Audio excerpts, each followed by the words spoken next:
এই দেশের শ্রমিক ভাইরা বাঁচলে এই দেশের মানুষ ভালো থাকবে, এই দেশের শ্রমিকরা বাঁচলে, কৃষকরা বাঁচলে এই দেশের মানুষ ভালো থাকবে। নির্বাচনের আগে আমরা বলেছিলাম এই দেশকে পুনর্গঠন করা ছাড়া, রাষ্ট্র মেরামত করা ছাড়া কোনো উপায় নাই। এবং শুধুমাত্র নির্বাচনের আগে নয়, আপনাদের নিশ্চয়ই কম বেশি সকলের মনে আছে আমরা আজ থেকে প্রায় 2.5 বছর 3 বছর আগে বাংলাদেশের প্রত্যেকটি সেক্টরকে কিভাবে রাষ্ট্র পুনর্মেরামত করা যায়, কিভাবে সংস্কার করা যায়, তার প্রত্যেকটি 31 দফা আমরা জনগণের সামনে, দেশের মানুষের সামনে উপস্থাপন করেছিলাম। মনে আছে আপনাদের?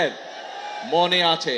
সেখানে আমরা কৃষকদের কথা বলেছি, সেখানে আমরা শ্রমিক ভাইদের কথা বলেছি, সেখানে আমরা ছাত্রদের কথা বলেছি, সেখানে আমরা নারীদের কথা বলেছি, আমরা প্রত্যেকটি শ্রেণী পেশা মানুষের কথা সেদিন আমরা সেখানে বলেছি। কারণ একটু আগেই যেই কথাটি আমি বলেছি যে এই দেশের শ্রমিক ভাইরা বাঁচলে এই দেশের মানুষ ভালো থাকবে, এই দেশের শ্রমিকরা বাঁচলে, কৃষকরা বাঁচলে এই দেশের মানুষ ভালো থাকবে। সেজন্যই আমরা কৃষক ভাই সহ, শ্রমিক ভাই সহ, ছাত্র জনতা প্রত্যেকটি মানুষের জন্য এই সরকার কি করতে চায় তার পূর্ণ বিবরণ আমরা আমাদের 31 দফার মধ্যে তুলে ধরেছি।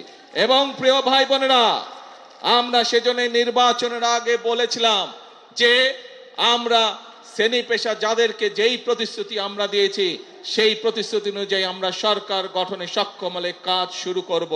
এবং আপনারা দেখেছেন আমরা দ্রুততার সাথে সরকার গঠন করার সাথে সাথে আমরা আমাদের প্রতিশ্রুতি কাজগুলা শুরু করেছি।